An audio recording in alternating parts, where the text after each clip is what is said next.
Alsina, la hora. Son las 8 en punto de la mañana, 7 en punto de la mañana en Canarias. Buenos días desde Onda Cero. Más de uno en Onda Cero.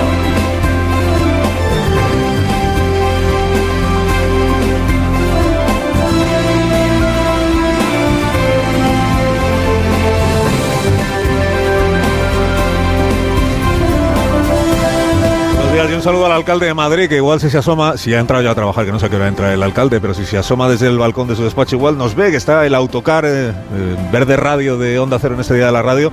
Está pasando ahora mismo, acabamos de dejar atrás ya la plaza de Cibeles, hemos enfilado de nuevo Castellana arriba, vamos hacia la plaza de Colón, próximo destino para recoger a los contertulios de este programa. Bueno, para aquellos, bienvenidos, por cierto, a esta nueva jornada que es 13 de febrero del año 2025, y para todos aquellos de ustedes que se incorporan ahora, pues les explico que el 13 de febrero celebramos cada año a los oyentes de los programas de radio, de todo el mundo, y naturalmente también a los nuestros, a los programas, los oyentes de los programas de radio en España, o sea, a todos ustedes que nos están sintonizando, y que este año se nos ha ocurrido ofrecerles, buenos días, una suerte de ruta radiofónica por algunos de los lugares en los que la radio, primero una radio pues balbuceante, experimental, hablamos de hace 101 años, era una novedad tecnológica, una maravilla de la época, decían, transmitir la voz y la música sin necesidad de cables y para que cualquiera la pueda sintonizar si tiene un aparato. Eso era una revolución.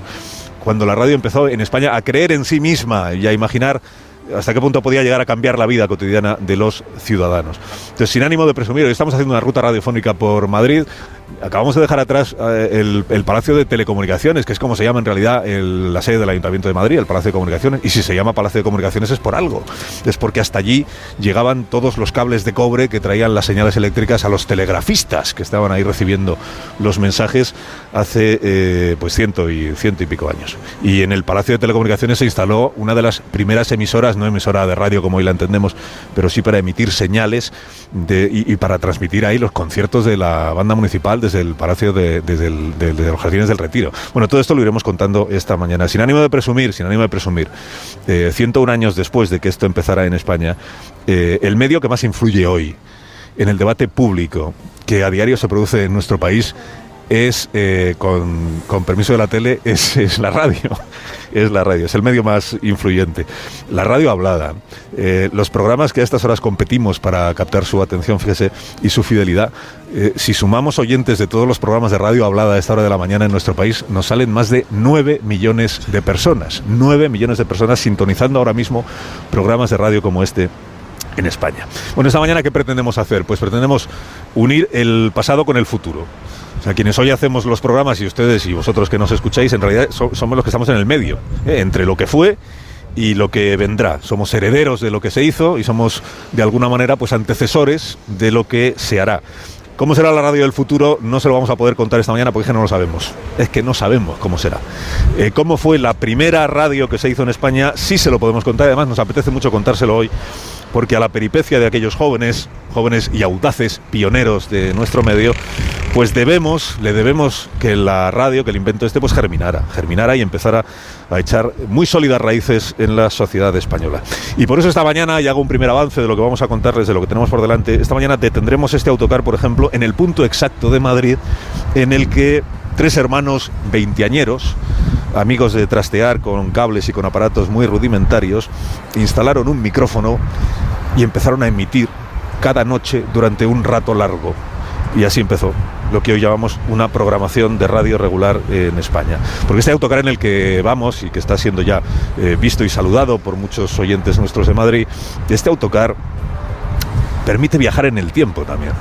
Un autocar mágico de alguna manera, ¿no? Porque esto es la radio, ¿no? De modo que no se extrañen si en algún momento su aparato receptor o su teléfono móvil, si está utilizando el móvil para escucharnos, empieza a sonar como si estuviéramos no en el año 2025, sino en 1923. Con menos calidad, naturalmente, que el sonido nítido de la radio de 2025. Con este ruido que habían de sufrir los primeros oyentes españoles, nuestros abuelos, que se hacían sus propios receptores de galena o adquirían los primeros aparatos destinados al uso doméstico. Emocionados ante esta novedad absoluta que era poder asistir sin moverse de casa al concierto de la banda municipal o a la conferencia de un insigne estudioso de cualquier ciencia.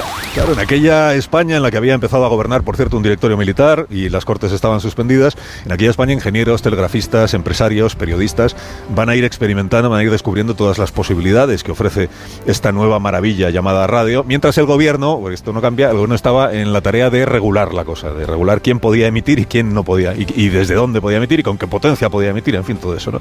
Estas primeras emisoras, luego lo contaremos más despacio, pero estas primeras emisoras no tenían un punto fijo en el dial, como ocurre ahora. Lo que tenían era una hora fija de emisión.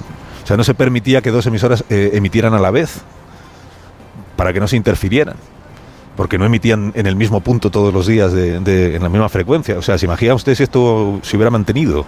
Si la regulación se hubiera quedado así para siempre, y si hoy, en lugar de poder hacer emisiones simultáneas todas las cadenas de radio a la vez, tuviéramos que repartirnos los horarios del día y los tramos, ¿no? Usted, Ángels, solo puede emitir de 6 a 8 de la mañana, por ejemplo, ¿no? Alsina solo de 8 a 10 y Josep Cuní de 10 a 12.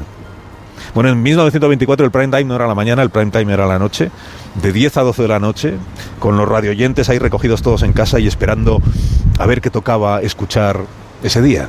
Desde nuestras instalaciones en Paseo del Rey, diría el primer locutor que hubo en España, iniciamos la emisión correspondiente a este 13 de marzo. Hablando ante el único micrófono que tenía el primer estudio de radio que existió. Un modesto habitáculo en el rincón del taller donde fabricaban aparatos, separado por un tabique, cubierto el suelo de serrín y con telas colgando de las paredes. Es el primer paso de lo que acabarán siendo los locutorios insonorizados.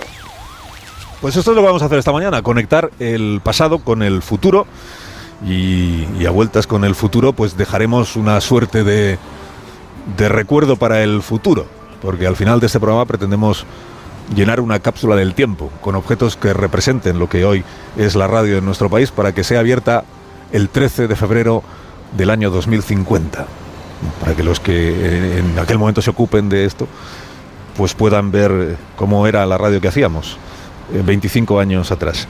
De manera que usted que me está escuchando también está invitado esta mañana a participar. ¿Qué metería usted en una cápsula del tiempo como muestra o como reflejo o como memoria de lo que hoy en 2025 significa la radio en España? ¿Usted qué introduciría ahí, si nos lo quiere ir contando a lo largo de la mañana? De aquí a las 12:20 tenemos tiempo. 609-83-1034, 609-83-1034. Como este es un programa de actualidad, pues le contamos lo que está pasando informativamente en el mundo, camino ya de recoger a nuestros tertulianos y recorriendo el centro de Madrid para celebrar la radio esta mañana. Bueno, después le preguntaré a Luis, que es nuestro conductor, si podemos pasarnos por la embajada rusa, que está ahí en Velázquez, si podemos pasarnos por la embajada de los Estados Unidos, que está en Serrano, y así preguntamos cómo ha ido lo de Putin y Donald Trump. Esta conversación de ayer que tuvieron, entre otras cosas hablaron sobre Ucrania. Después preguntaremos, por tanto, si nos dejan, qué va a pasar con Crimea y qué va a pasar con el Donbass, que lo más probable que va a pasar es que se la va a quedar Rusia, que se la va a quedar Vladimir Putin. A Zelensky le llamó después Donald Trump. Lo que pasa es que a Zelensky le van a poner entre Putin y Trump hechos consumados encima de la mesa. O sea, no va a tener gran oportunidad de opinar él sobre el futuro de su propio país. Esta es la noticia del día, o una de ellas. Trump y Vladimir Putin, con Zelensky, digamos, como testigo de lo que está por suceder. Que el ejército ruso permanezca en donde ya está, que es en la región del Donbass, que es la que tiene controlada en el este de Ucrania, y que permanezca en Crimea. Crimea en 2014 fue ya invadida por Putin, invadida por el ejército ruso en aquella operación Marca Blanca, ¿se acuerdan? En la que los uniformados llevaban un uniforme que no sabía de qué ejército era, pero eran todos del ejército ruso. Bueno, ha dicho el ministro de Defensa estadounidense, y esto es lo que da la pista de por dónde va la negociación que ya se ha abierto entre Estados Unidos y Rusia, ha dicho que el regreso a las fronteras previas a la invasión no es realista. Y esto traducido significa que probablemente Ucrania va a tener que entregar, si este acuerdo al final sale adelante, va a tener que entregar una parte de su territorio soberano al gobierno ruso o al Estado ruso, y pasará a ser Estado ruso o Federación rusa. Y Putin, y esto es lo que más preocupa ahora a los gobiernos de la Unión Europea, que tampoco tienen mucho papel de momento en esto, y a los gobiernos de la OTAN, Putin habría sentado un precedente que dice que invadiendo el país vecino, al final te puedes quedar con un trozo de ese país en aras de la pacificación. Y es un precedente que naturalmente preocupa. O sea, en Finlandia, en Estonia, en Letonia, esta mañana pues deben de estar tentándose la ropa. ¿Qué dicen los gobiernos de la OTAN y de la Unión Europea? Pues primero, de momento están reclamando que tener algo, que pintar algo en esta negociación. Y al final lo que probablemente acabarán diciendo, lo que acabaremos diciendo porque formamos parte, es que estamos a lo que diga Zelensky, que es el gobernante del pueblo al que hemos prestado ayuda económica, militar en estos últimos 3 años, ¿no? Claro, estar a lo que diga Zelensky se va a parecer mucho a estar a lo que diga Donald Trump, pero sin reconocerlo abiertamente. Carlos Alsina en Onda Cero.